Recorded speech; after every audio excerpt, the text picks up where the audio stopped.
Hey Night Owls, I'm Marilyn from Tarot Clarity. Welcome to my tarot parlor. I had a dream this morning, so I wrote it down immediately. I have to put on my goofy glasses, so I apologize. Here it is. This morning I dreamed that I saw a neighbor across a vast plot of grass. It wasn't this neighborhood and it wasn't a neighbor I knew. I'm just interjecting that. The neighbor had the cutest little dog. It was a puppy, but was a small breed. The dog was black, and I think it had tan markings. It was so cute, and I really wanted the dog. The neighbor saw that I was watching the puppy, and she began talking to me. She said she was going to a tall tower. It had a specific name, and there was an event that was tied to the tower, but I don't remember what the name of the tower was or what the event was that was happening at the tower. And would I be able to watch the puppy while she went? Because she didn't want to take it. And I emphatically said yes. While watching the puppy, a stranger, a man, approached me with a huge version of the puppy. So it was like the same kind of dog, but blown up like he was a Great Dane. Like a Great Dane dog. And asked me if I could watch his dog for New Year's Eve. But I said no, because my husband would have a fit if I brought home such a big dog for New Year's Eve. In the meanwhile, I really wanted to go to the tower where the first neighbor went because the event she said she was attending sounded like a lot of fun. And I tried to figure out where the tower was so that I could go there sometime.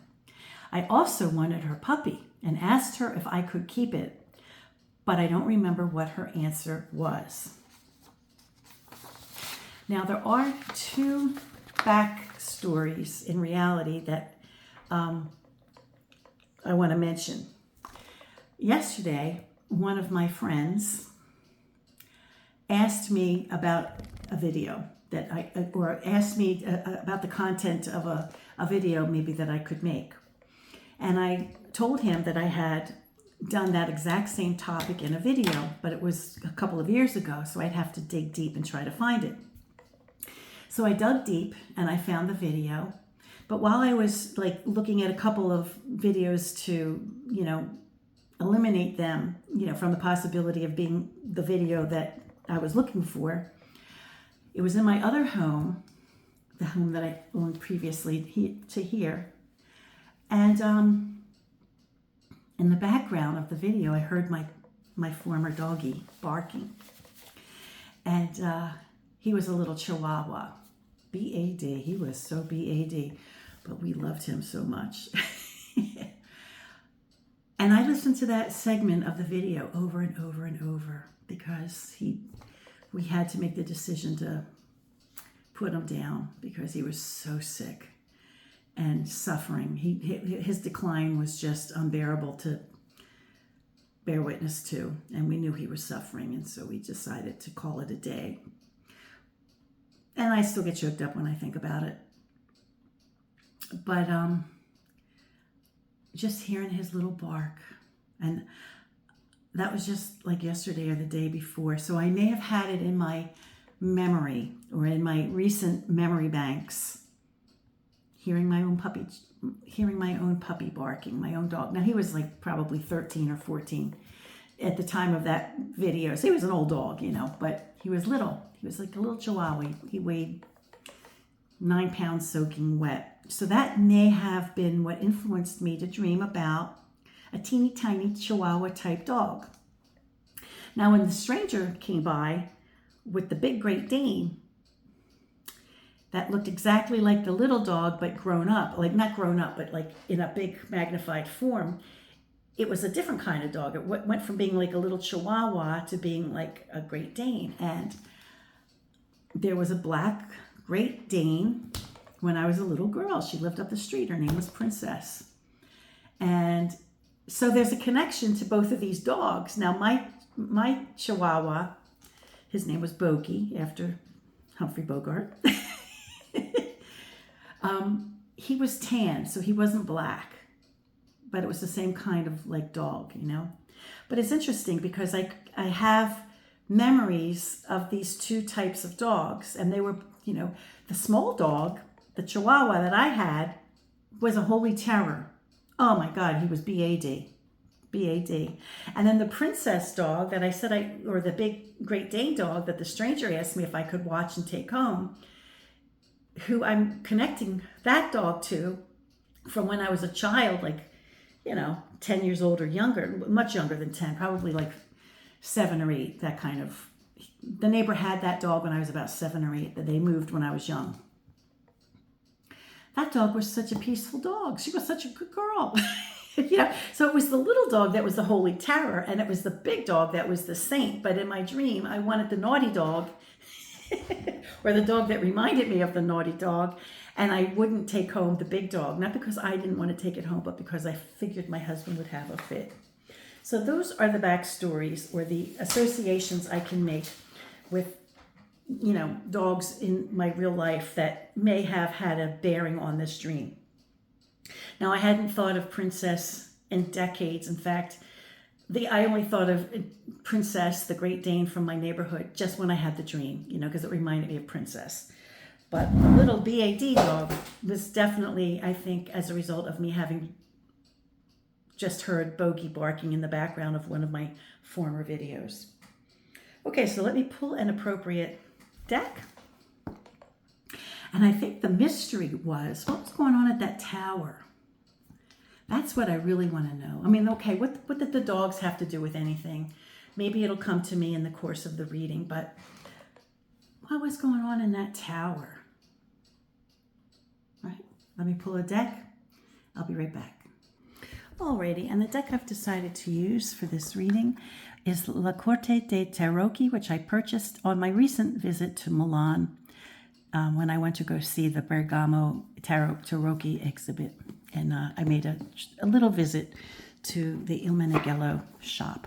And I got to meet the lovely Christina Dorsini, who couldn't have been more gracious and friendly with me.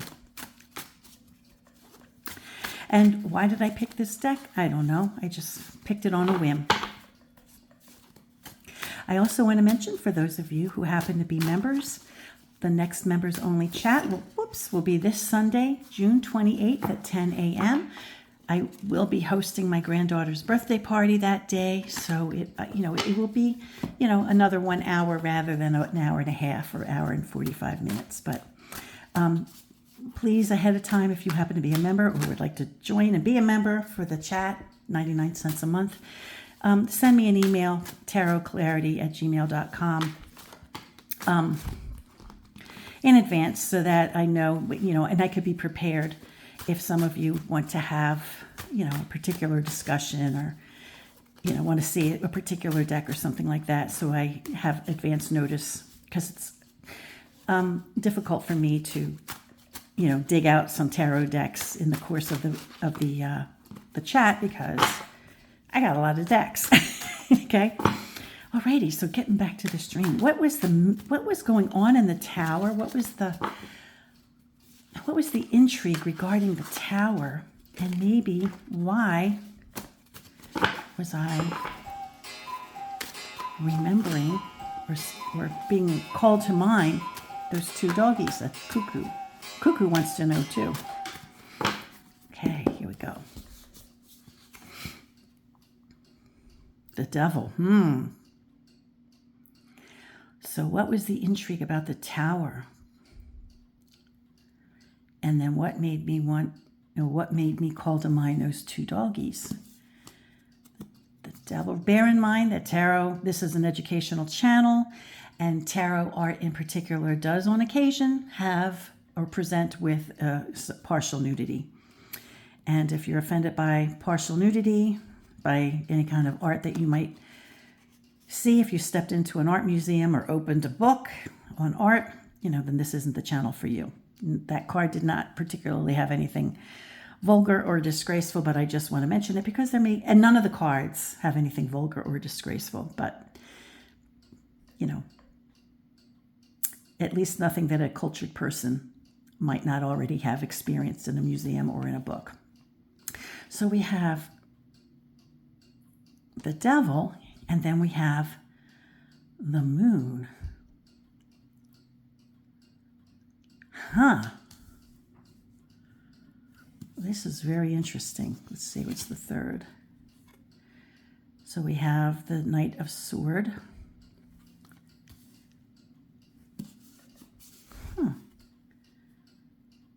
We have 5 coins. Now the devil is the next cycle of 5, so we have 10 and 5, right? We have, like, it presents with 1, 5, right? So it's the next cycle presenting as 5, and underneath it we have the first cycle of 5, in this case coins, which is of the earth. Front and center of the core 9, we have 9 batons. They're almost in a configuration of like a rowboat. Not that that's what that means or anything, but sometimes when you see a pattern on a card, it just maybe makes you think of something like that. So this is kind of making me think of crewing. Not a rowboat, but like crewing. I grew up in the Philadelphia area, and on the Schuylkill River, there were so many along Kelly Drive, which was named for Grace Kelly's family. Thank you very much. They were athletes, her father and brothers, or at least one brother, and maybe even her uncles, named after Kelly Drive, where we would see a lot of crewing. So I don't know if this could mean crewing or not. It could also be the legs of a spider or a bug. Ooh, I don't know. Let's see. Or it could also mean an accumulation of people, right? An accumulation of people attending something. So it could be that too. And we have the sun. So we have the sun and the moon depicted together in the same spread with the devil. So I guess there's always a flip side too, you know. There's always a flip side.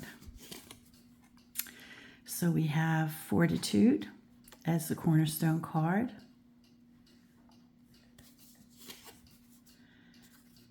Eight coins. Kind of looking like a tower. And we have Justice. So what was going on in the tower? What was the attraction regarding the tower? It might have been some kind of public display of some sort. I wonder if it was something that was viewed from the tower or something that happened within the tower. So we have 15 plus 18 would bring us to 33 minus 22. 11, which is Fortitude, which now I'll have to get from another deck. Well, let me figure out the quintessential cards. I'll be right back. Alrighty, so this is really interesting. I have pulled so many. I actually even pulled cards from 2 other decks. One card that appears 3 times is the Fortitude, twice as a quintessential card, and then once as the cornerstone card.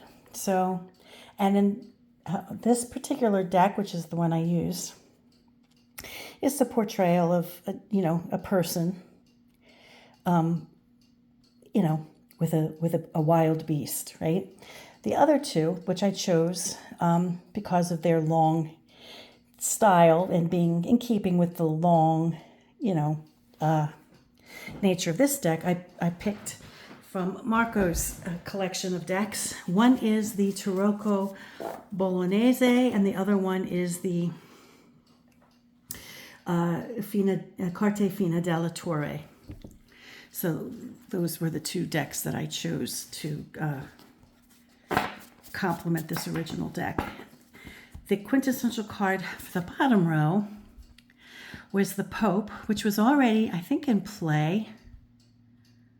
No, couldn't be. Okay. Oh, no, it wasn't already in play, right? But then when I did the quintessential card for the entire spread, it was the Pope. So it was already in play by the time I pulled the quintessential card for the spread. So it's interesting that all the quintessential cards represent cards that are in play at least once.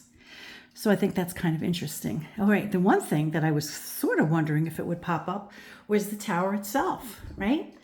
I mean, the subject was everyone was going to the tower.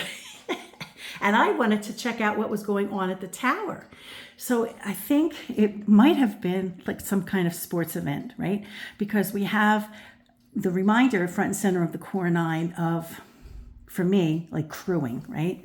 That kind of thing. And then we have like strength, like some kind of, issue about strength. So it could have had to do with endurance, maybe not like,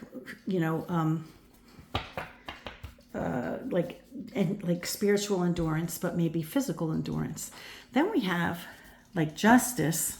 So that could suggest some kind of decision to be made regarding what was going on at the tower. So I think it may have had to do with like some kind of sports thing. Not that I remember in my dream. I have no memory of what was going on in my dream or what the implication was. But I wonder if it might not have been some kind of sports thing. Now, why the dogs show up?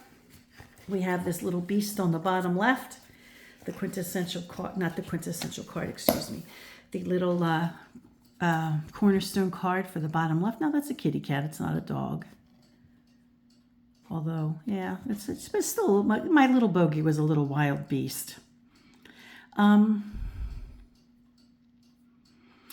could be more than one message. Okay, so in the tower, maybe there was some kind of sports kind of thing that was going on, like a stadium or something like that, where decisions had to be made, and it was, some kind of testing of people's strength or abilities.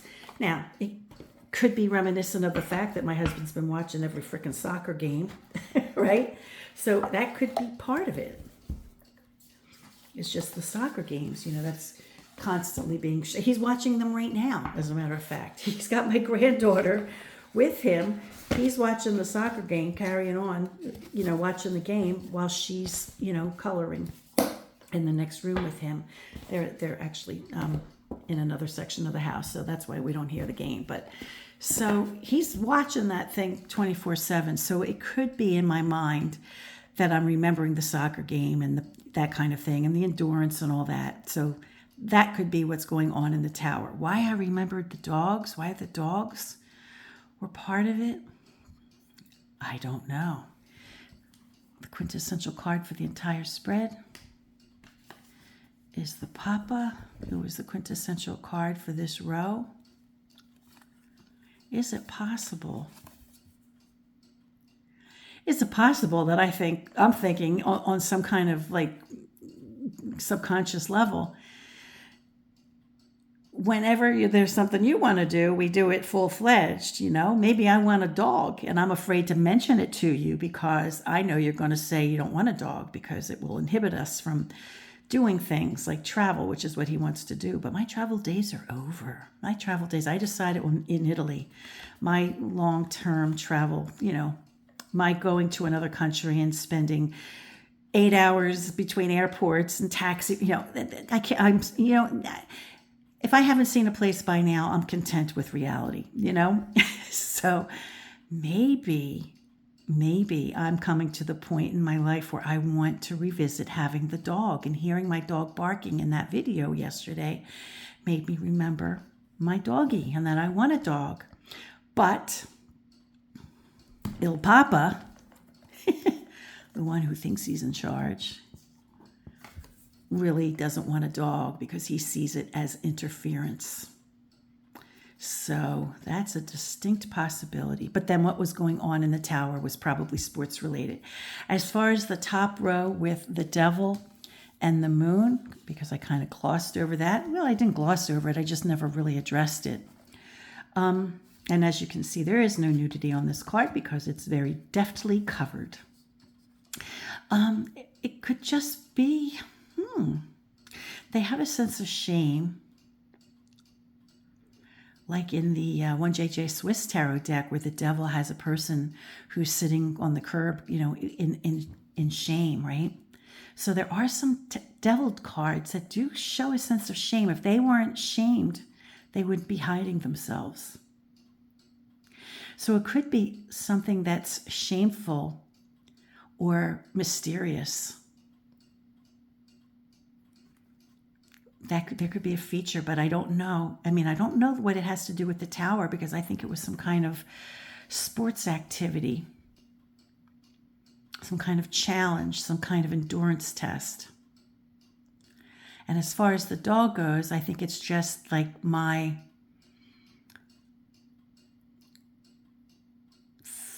thought process after having heard my puppy bark, thinking like I would really like to have a dog again, but he wouldn't have it, right? He's not even open to conversation about that.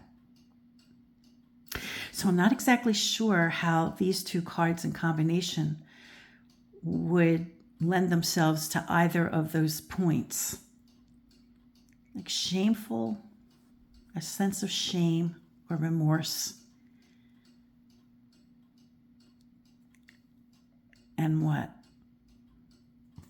The dogs are they even howling at the moon?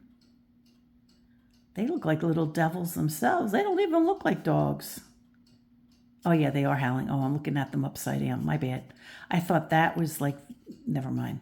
Yeah, they are howling at the moon. My apologies. And then the crustacean is popping up, and the moon is going through its phases and some kind of experience with the sun, or maybe just an eclipse. I don't know. So a distraction, maybe.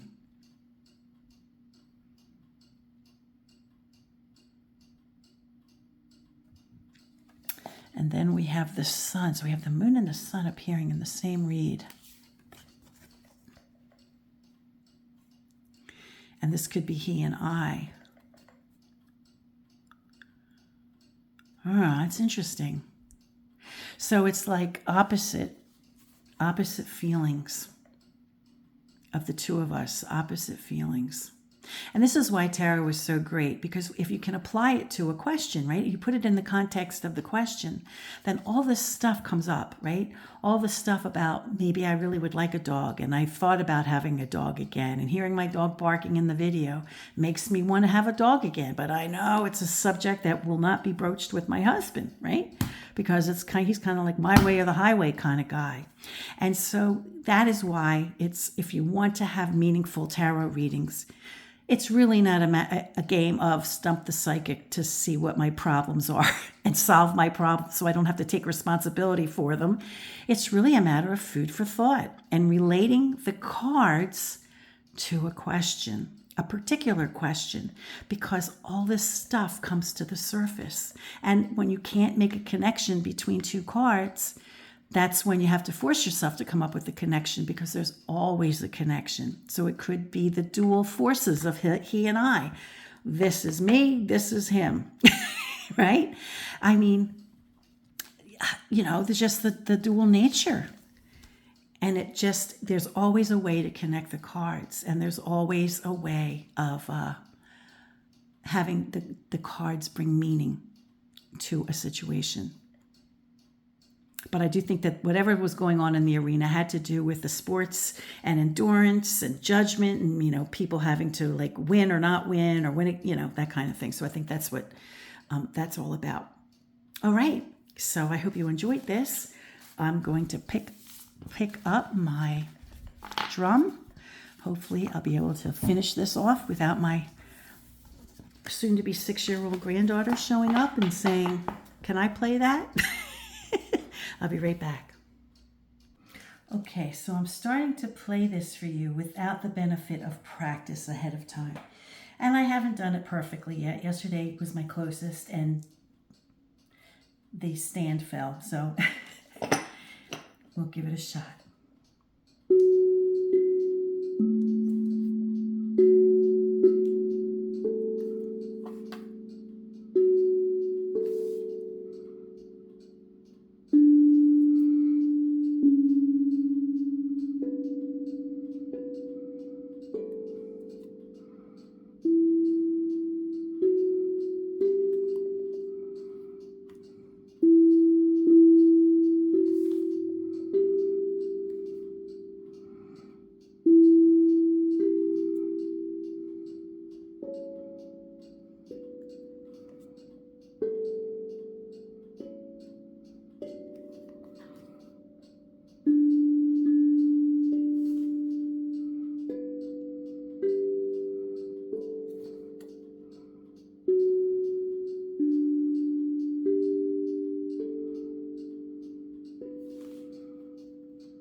Wow, I did that without a mistake. Until next time, friends, peace, stay well, be brave, be kind, show up, speak up, and vote. And remember, practice makes improvement.